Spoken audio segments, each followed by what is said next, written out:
Minneapolis, 1944.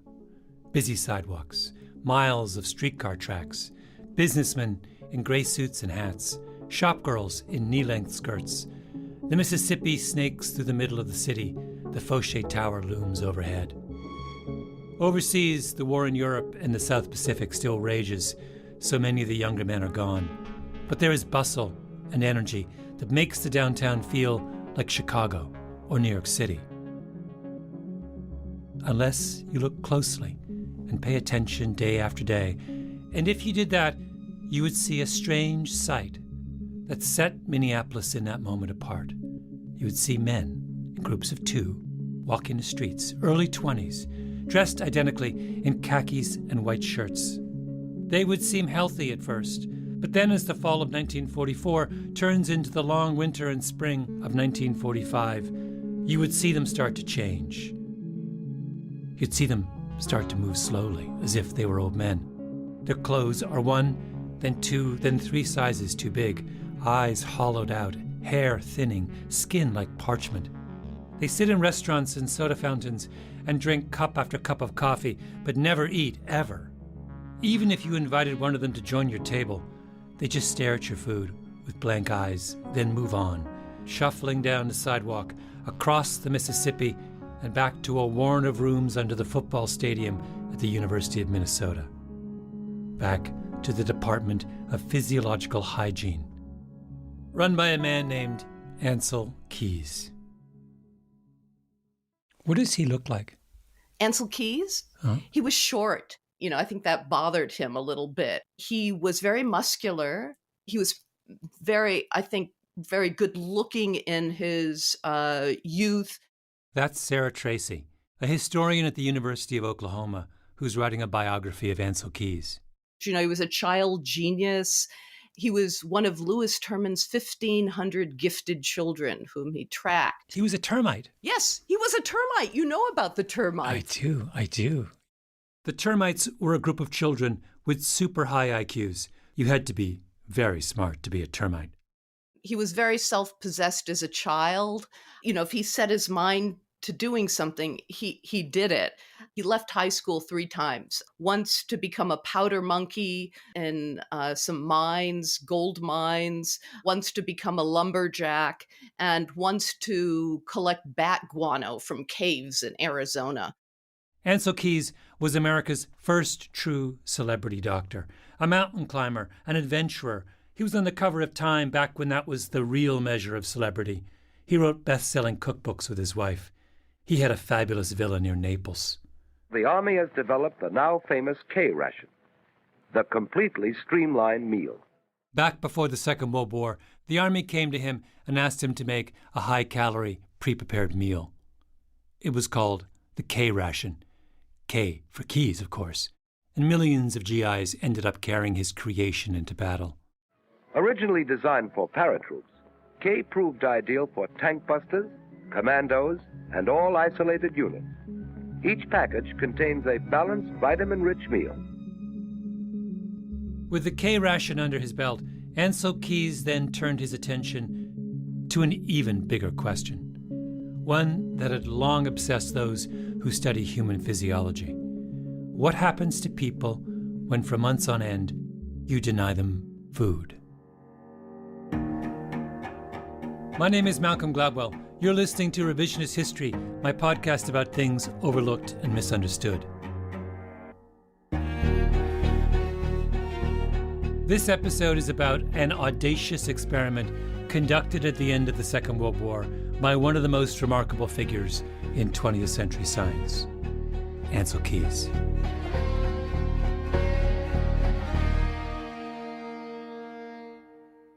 So for purposes of the tape, if you could just state your name and the location and date of your birth.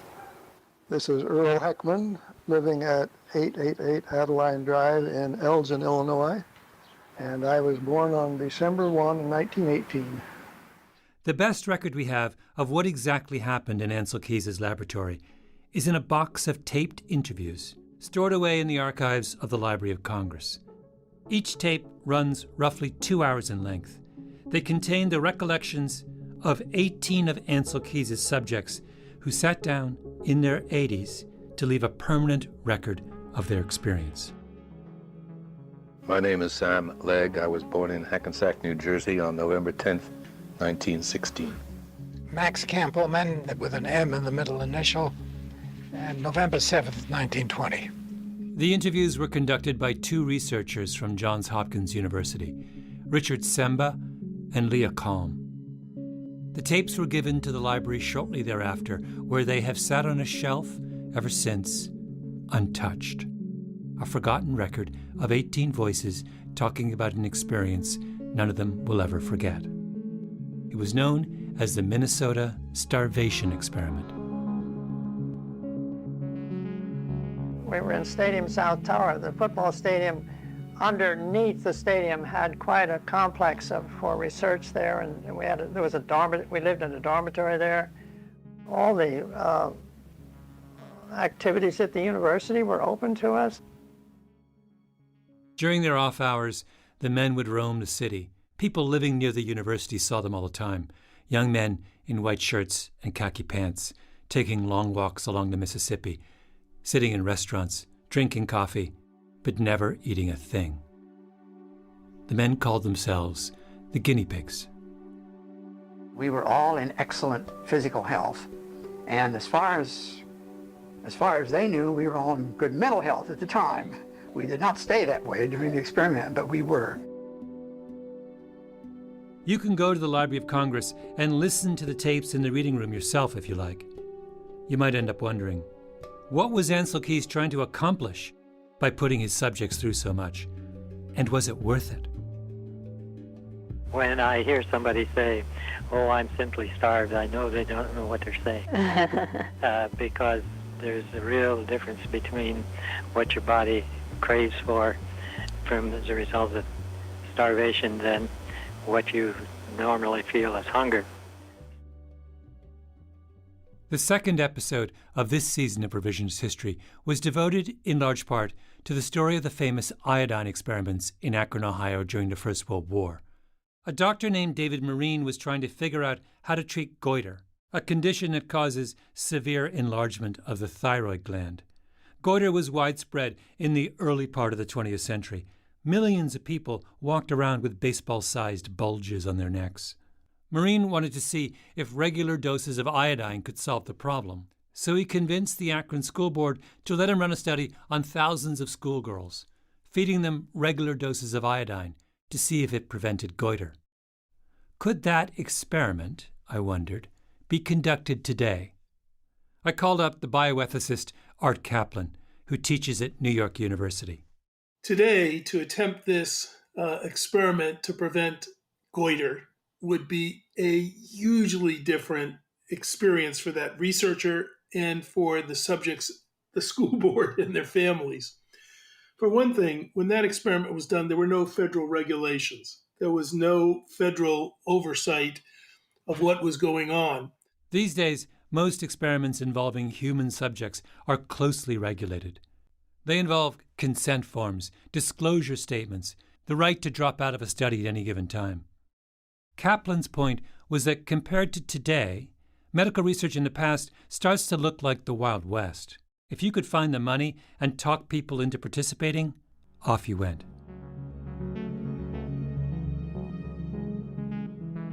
In Alabama, between the 1930s and the 1970s, the Public Health Service launched the Tuskegee Syphilis Study, where a group of African American men were tricked into signing up for what they thought was medical treatment, when in fact all the researchers wanted to do was to find out what happened when you let untreated syphilis run its course.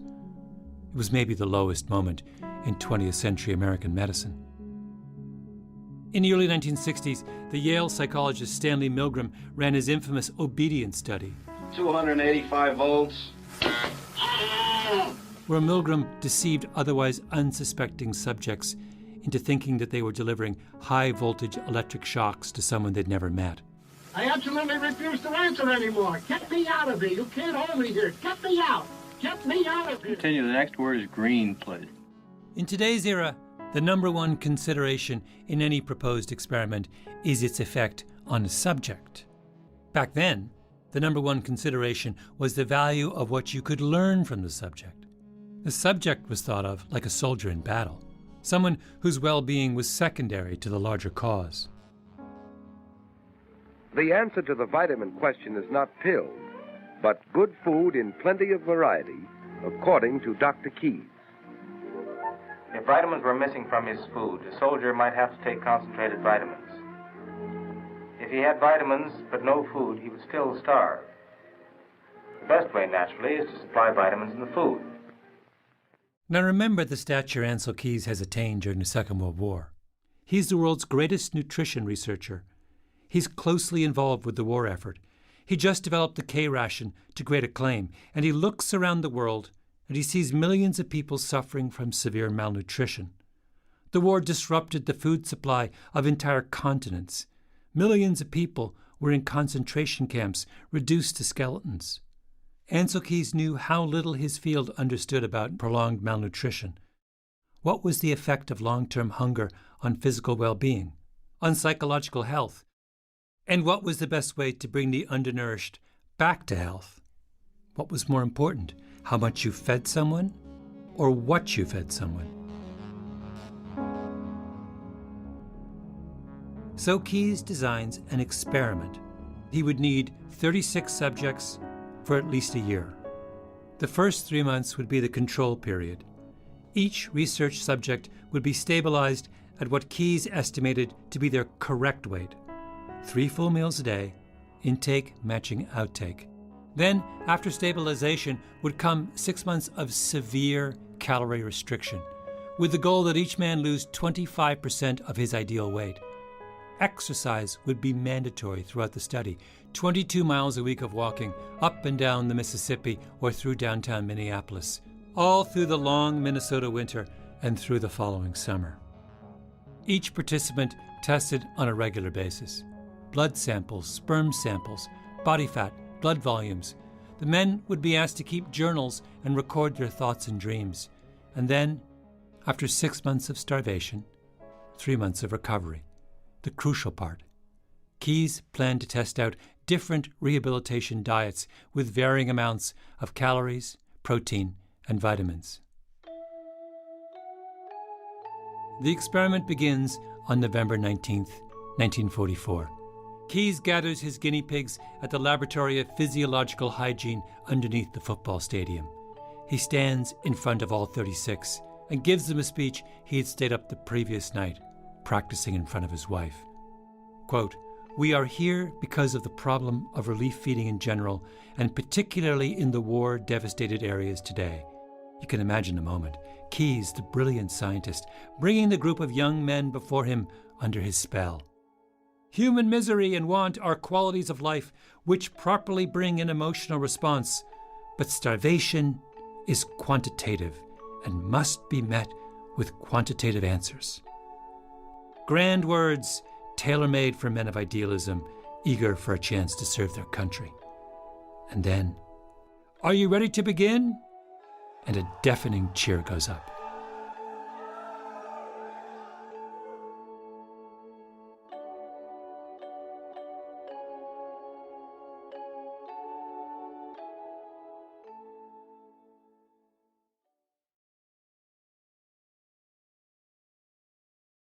When we started this experiment, we were all given the same amount of food. Right.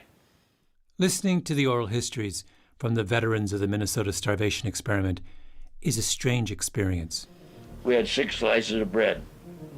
First they'd take away 2 slices, then 4 slices, 6 slices, and if you still didn't lose weight, then they'd start taking away your potato.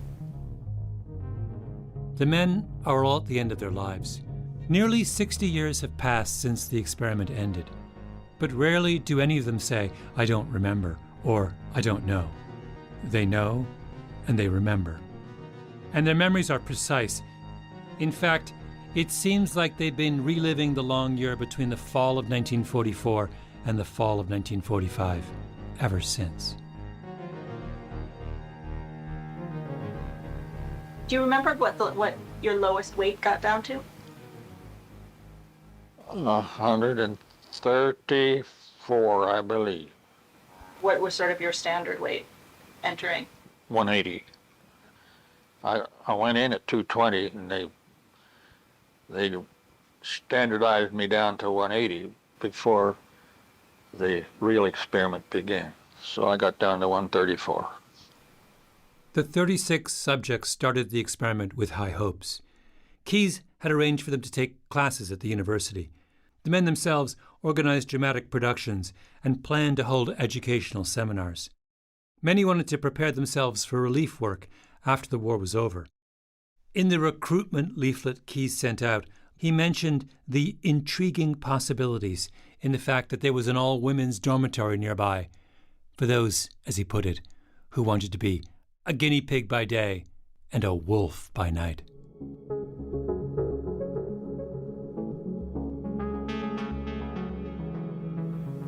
What happened after, once the semi-starvation started?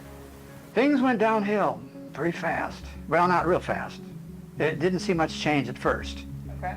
But when we got down to the place where we really knew what the word hunger meant, instead of just saying, "I'm hungry, let's go eat," which isn't the word hunger. I mean, it's a different word. When we really felt pains of hunger, and we began thinking about food most of the time and so forth, we began to be more and more irritable.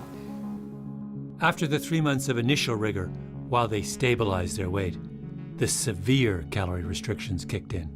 Everyone now got just 2 meals a day: cabbage, potatoes, bread slices, rutabagas, and occasional treats of macaroni and cheese.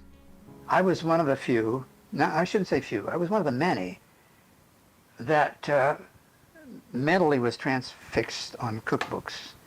And I collected probably 100 cook's books. I would read cookbooks like you would read Reader's Digest. Some of the men would walk into Minneapolis, sit in restaurants, and watch other people eat, the way they might have once gone to a concert or watched a play. They dreamt about food, they argued about food. At mealtimes, they fixated on their plates. I mean, we would lick the plates. Really?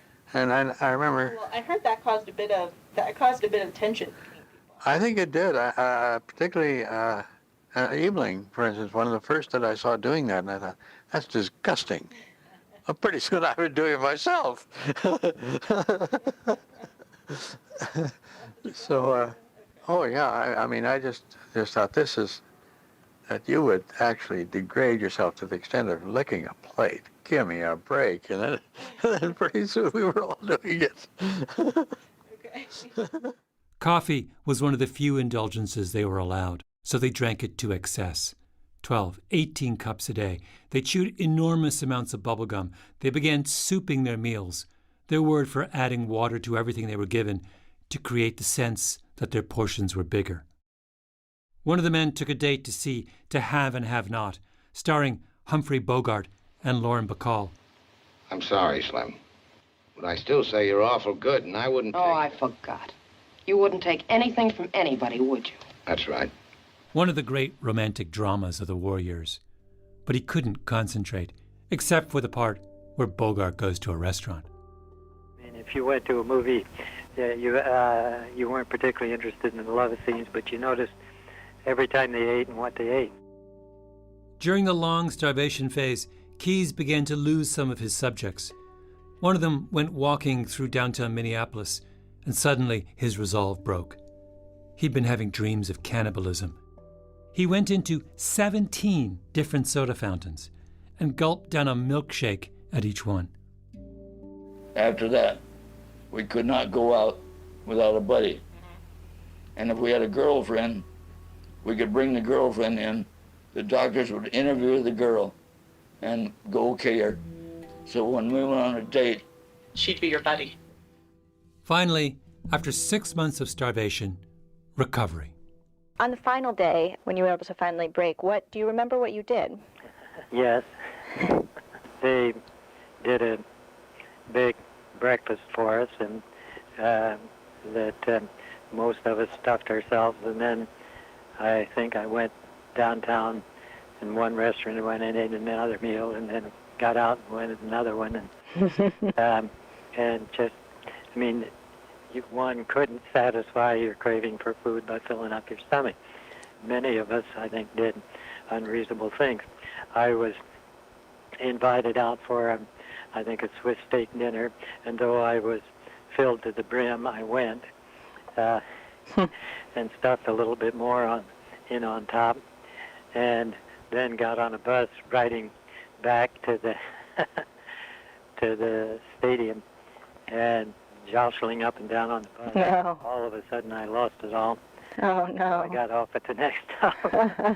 So I felt sorry for the guy that was going to have to clean it up, but I didn't stay around.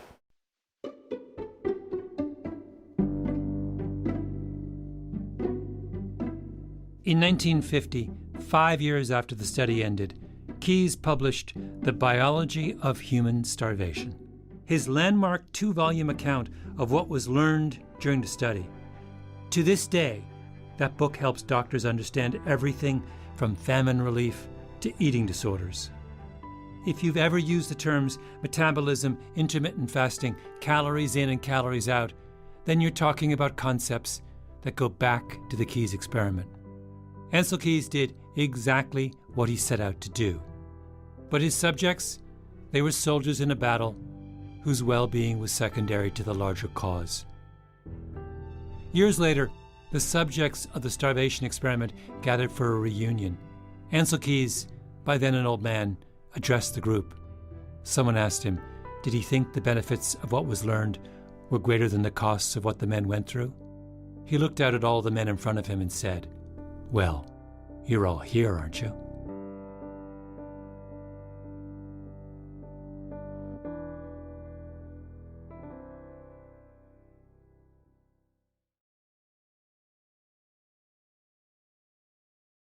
Out of all the interviews in the box of tapes at the Library of Congress, one stands out.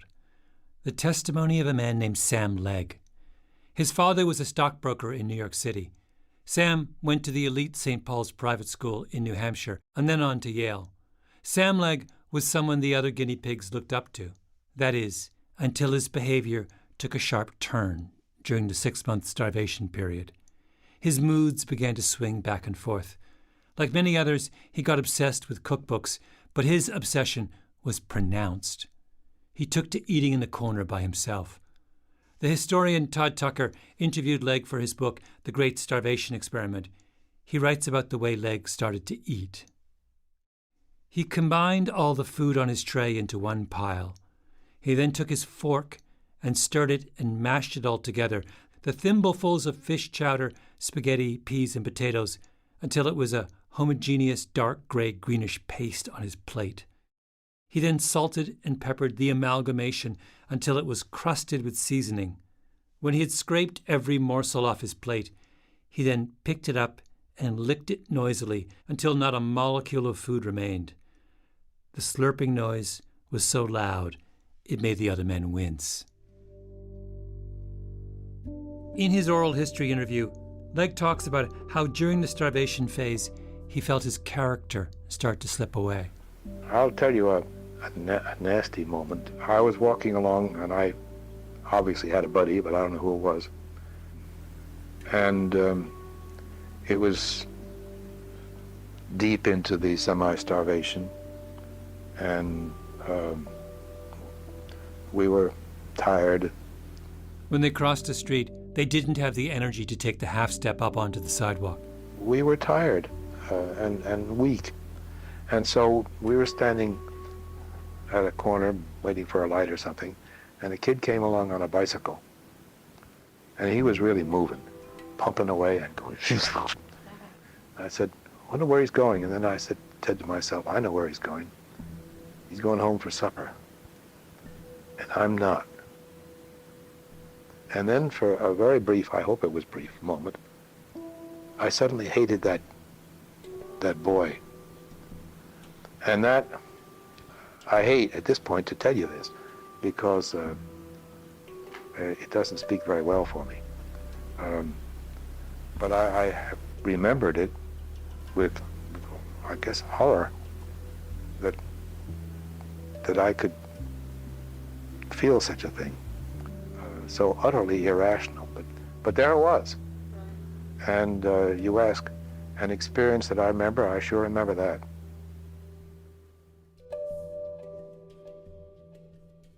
The interview is almost over. Just one final question. Is there anything that we haven't talked about or that I should have asked you or you'd like to add that seems relevant? You should have asked me why I'm missing fingers on my left hand. Okay. I keep saying to myself that this was because I was so weak and I was chopping wood and I got the axe caught up in the tree and I didn't have a rapid enough reaction time to pull my hand away, so I removed some fingers. He was at the house of two elderly ladies in Minneapolis who had befriended some of the subjects. Leg and his buddy would go and watch the women eat, then go outside to split wood, to steel themselves against the temptation to take any of the women's food. I recognize that a human being can go through a period of mental illness.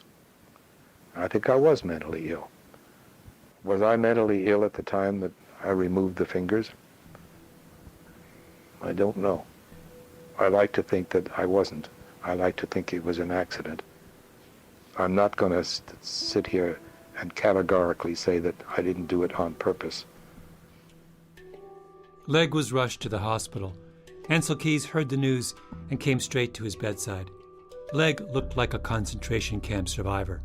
His eyes had changed color, a strange side effect of deprivation that was common among the men. His corneas were a hard, brilliant white, the color of gleaming teeth. His skin was like flaky tree bark. His hand was a bloody mess. I'm quoting now from Tucker's account. "Is there anything I can do for you, Sam?" asked Dr. Keys. "Yes," said Sam.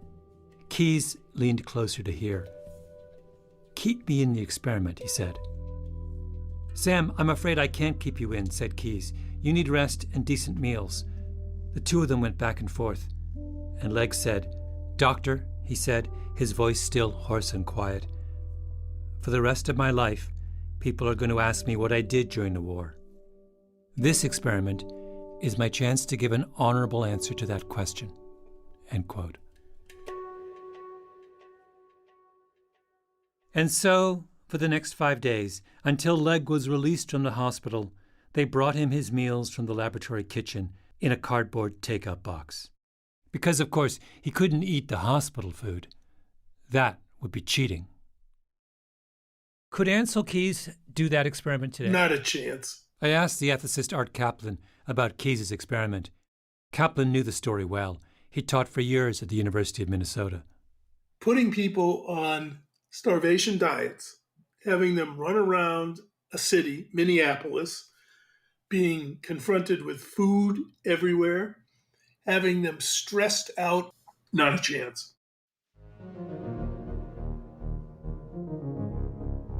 The Minnesota starvation experiment, or any experiment like it, could never be repeated today. In the next episode of Revisionist History, we ask, are we sure that's a good thing?